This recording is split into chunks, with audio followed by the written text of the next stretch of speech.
और आपका आज की वीडियो में स्वागत है। आज जो वीडियो हम लेकर आए हैं उसका टाइटल है Jagannathpuri temple incredible India Jagannathpuri.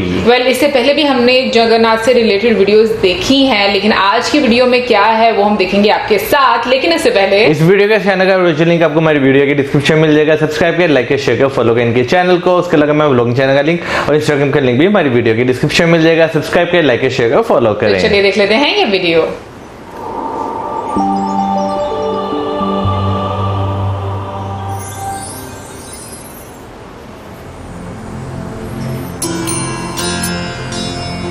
प्यारा बना हिंदू मान्यता के अनुसार चार धाम की यात्रा का बहुत महत्व है। इन्हें तीर्थ भी कहा जाता है। ये चार धाम चार दिशाओं में स्थित है। पूर्व में पुरी, दक्षिण में रामेश्वर, पश्चिम में द्वारिका और उत्तर में बद्रीनाथ। अगर चारों धामों की बात करें तो ये चारों धाम देश की चारों दिशाओं में स्थित हैं और इसका सांस्कृतिक लक्ष्य यह है कि इनके दर्शन के बहाने भारत के लोग पूरे भारत का दर्शन कर सकें। आज की इस कड़ी में हम आ पहुंचे हैं ओडिशा राज्य के पुरी शहर में, जहां हिंदू मतावलंबियों के आराध्य भगवान श्री जगन्नाथ जी का विश्व प्रसिद्ध मंदिर है।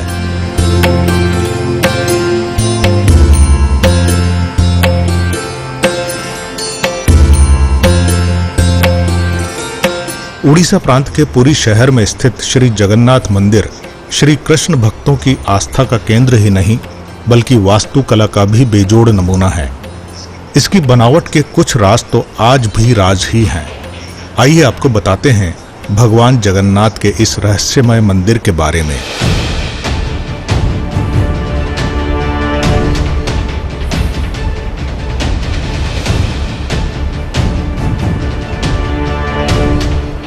Incredible India. पुराणों में जगन्नाथपुरी को धरती का बैकुंठ भी कहा गया है। ब्रह्म और स्कंद पुराण के अनुसार पुरी में भगवान विष्णु ने पुरुषोत्तम नील माधव के रूप में अवतार लिया था। वह यहाँ सबर जनजाति के परम पूज्य देवता बन गए।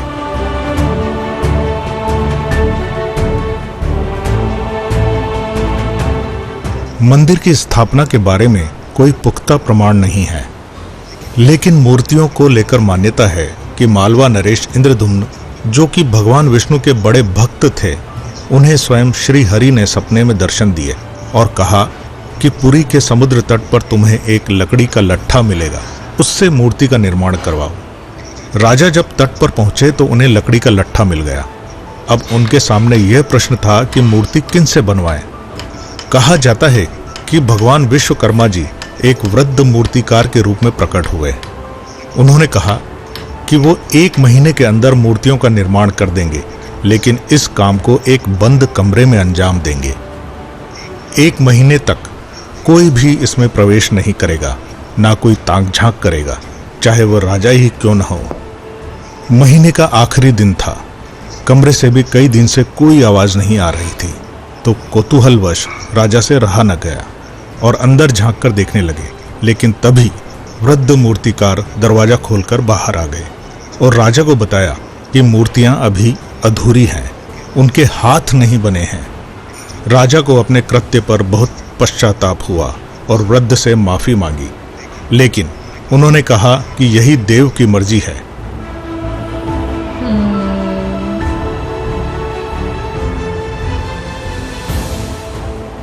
आज भी भगवान जगन्नाथ, बलभद्र एवं सुभद्रा की मूर्तियां उसी अवस्था में हैं और यही कारण है कि जगन्नाथपुरी के मंदिर में कोई पत्थर या फिर अन्य धातु की मूर्ति नहीं बल्कि पेड़ के तने को इस्तेमाल करके बनाई गई मूर्त की पूजा की जाती है।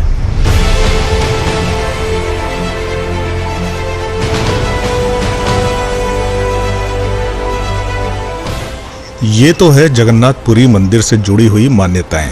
आप माने या न माने, ये आपकी आस्था और विश्वास पर निर्भर करता है। लेकिन गंग वंश से मिले ताम्र पात्रों के मुताबिक वर्तमान मंदिर के निर्माण कार्य को कलिंग राजा अनंत वर्मन चोटगंग देव ने शुरू करवाया था।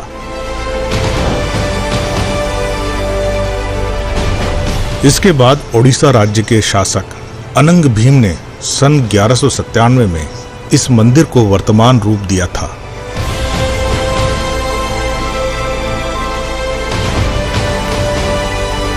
कलिंग शैली से बना 4 लाख वर्ग फुट क्षेत्र में फैला भगवान जगन्नाथ का यह मंदिर स्थापत्य कला और शिल्प कला के आश्चर्य से भरी खूबसूरती की मिसाल है।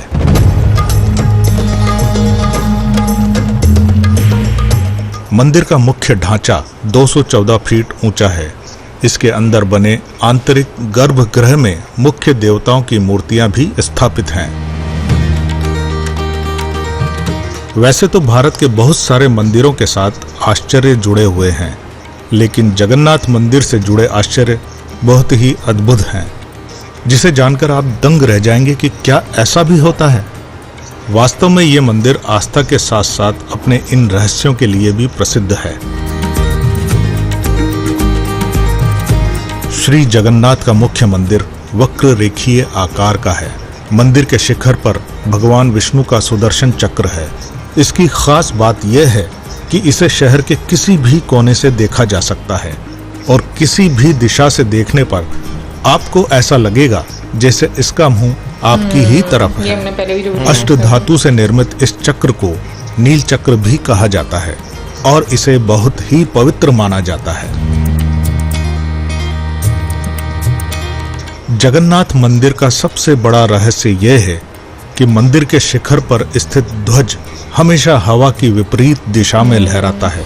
ऐसा क्यों होता है, यह एक रहस्य ही बना हुआ है। एक और अद्भुत बात इस ध्वज से जुड़ी है, वो ये है कि इसे हर रोज एक पुजारी मंदिर के 45 मंजिला शिखर पर उल्टा चढ़कर ध्वज को बदलता है।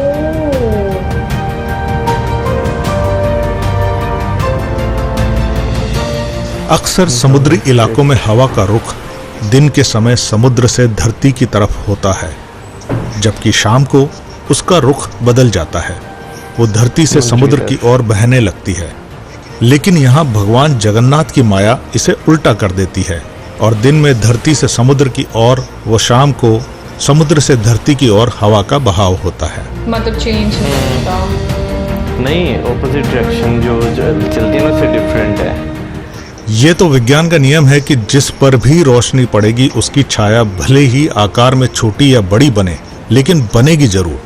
भगवान जगन्नाथ के मंदिर का ऊपरी हिस्सा विज्ञान के इस नियम को चुनौती देता है, क्योंकि दिन के किसी भी समय इसकी परछाई नजर नहीं आती। ये भी हमने हाँ बिल्कुल पढ़ा था हमने ये। आमतौर पर मंदिरों के ऊपर से पक्षी गुजरते ही हैं या कभी-कभी उसके शिखर पर भी बैठ जाते हैं, लेकिन जगन्नाथ मंदिर इस मामले में सबसे रहस्यमय है, क्योंकि इसके ऊपर से कोई भी पक्षी नहीं गुजरता। अगर हम रसोई की बात करें तो श्री जगन्नाथ के मंदिर में स्थित रसोई दुनिया की सबसे बड़ी रसोई मानी जाती है। इसमें एक साथ 500 के करीब रसोइये और 300 के आसपास सहयोगी भगवान के प्रसाद को तैयार करते हैं।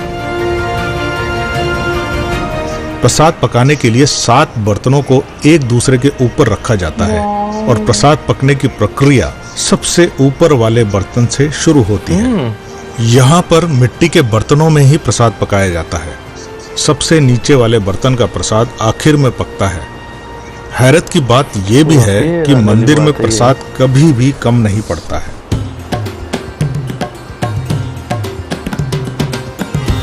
भगवान जगन्नाथ और अन्य प्रतिमाएं नीम की लकड़ी से बनाई जाती हैं। जब भी आषाढ़ का अधिक मास आता है, तब पुरानी प्रतिमाओं को प्रवाहित कर नई प्रतिमाओं का निर्माण किया जाता है, जिसे प्रभु का नव कलेवर भी कहा जाता है। प्रतिमाओं का निर्माण करते समय छोटी छोटी बातों का भी ध्यान रखा जाता है, जैसे भगवान जगन्नाथ का रंग सांवला होता है, इसीलिए नीम के वृक्ष का चुनाव भी उसी रंग का किया जाता है। पेड़ का चुनाव करने के बाद वहां एक छोटा सा हवन कर उस पेड़ को काटा जाता है और फिर बनाई जाती है प्रभु की अलौकिक प्रतिमा।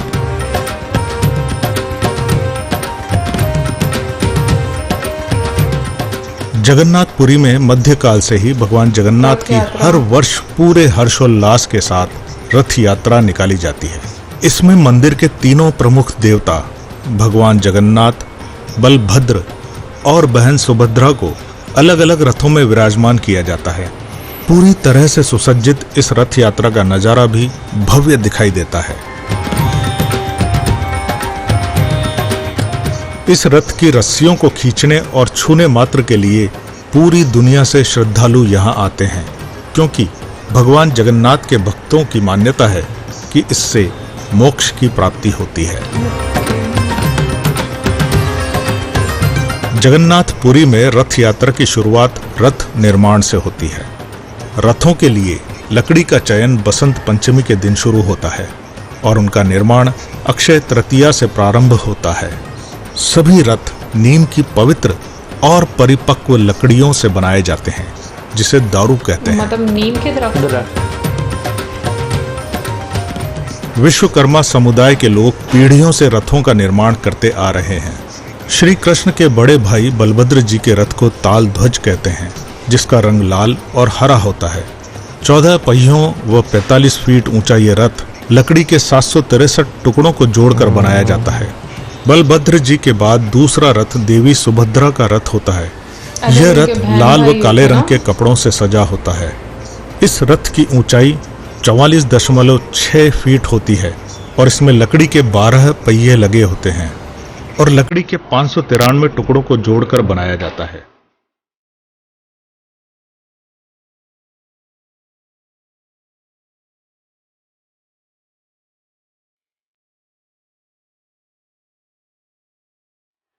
भगवान जगन्नाथ के रथ को नंदी घोष या गरुड़ ध्वज कहते हैं। इसका रंग लाल और पीला होता है। 16 पहियों और 45.6 फीट ऊंचा यह रथ बड़ा ही विशाल और मनोहर होता है। ये रथ दुनिया के सबसे विशाल रथ कहलाते हैं। जगन्नाथपुरी के अलावा इतने बड़े और विशाल रथ दुनिया में और कहीं नहीं बनाए जाते।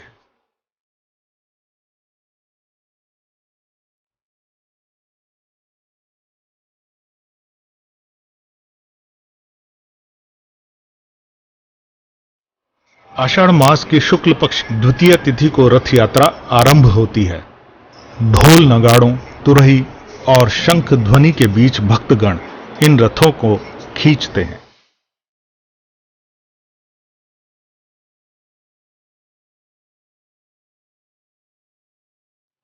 पौराणिक मान्यता के अनुसार रथ खींचने वाले को मोक्ष की प्राप्ति होती है। वास्तव में रथ यात्रा एक सामुदायिक अनुष्ठानिक पर्व है। इस अवसर पर घरों में कोई भी पूजा नहीं होती है और न ही किसी प्रकार का उपवास रखा जाता है। एक अहम बात यह है कि रथ यात्रा के दौरान यहाँ किसी प्रकार का जाति भेद देखने को नहीं मिलता है। समुद्र के किनारे बसे पुरी नगर में होने वाली जगन्नाथ रथ यात्रा उत्सव के समय आस्था और विश्वास का जो भव्य वैभव और विराट प्रदर्शन देखने को मिलता है, वो दुनिया में और कहीं दुर्लभ है।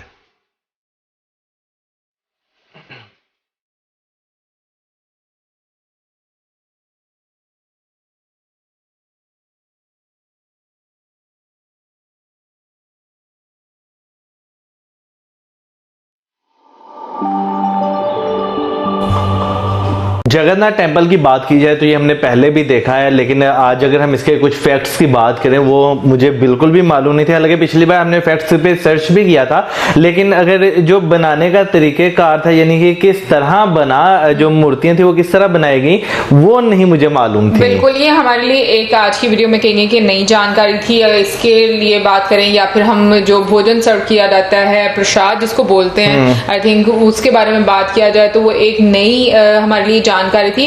बट जो चैरियट, जो रथ यात्रा में इस्तेमाल की जाती है, उसके बारे में तो काफी डिटेल में हम लोगों ने पढ़ा था और देखा भी था वीडियो में, और काफी खूबसूरत मैं कहूंगी कि ये एक फेस्टिवल रहता है।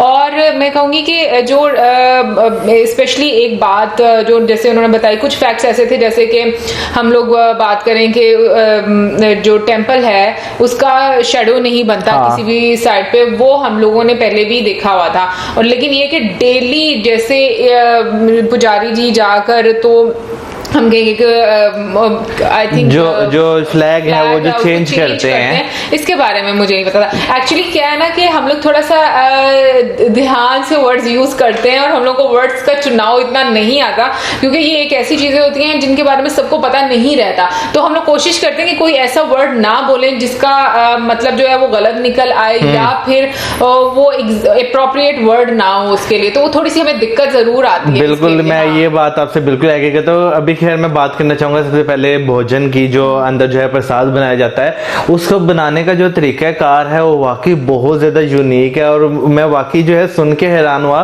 कि सबसे पहले सबसे ऊपर जो प्रसाद रखा था सबसे पहले वो बनता है, और सबसे एंड पर एंड वाला बनता है। हालांकि अगर देखा जाए तो एंड वाला पहले बनना चाहिए, क्योंकि वहां पर जो है आग तो उस पर जा रही है ना, लेकिन रीजन होगी जरूर कोई ना कोई रीजन जरूर होगी, लेकिन फिर भी जो भी इसके पीछे एक रीजन है या कोई अगर चमत्कार है वो हमें वाकई नहीं पता, लेकिन ये हमारे लिए काफी ज्यादा हैरान होती है। फिर उसके बाद जो है मैं अगर जो मंदिर है मैं उसकी बात करूं तो उसका स्ट्रक्चर जो है वो मुझे पहले भी बहुत ज्यादा खूबसूरत लगा था।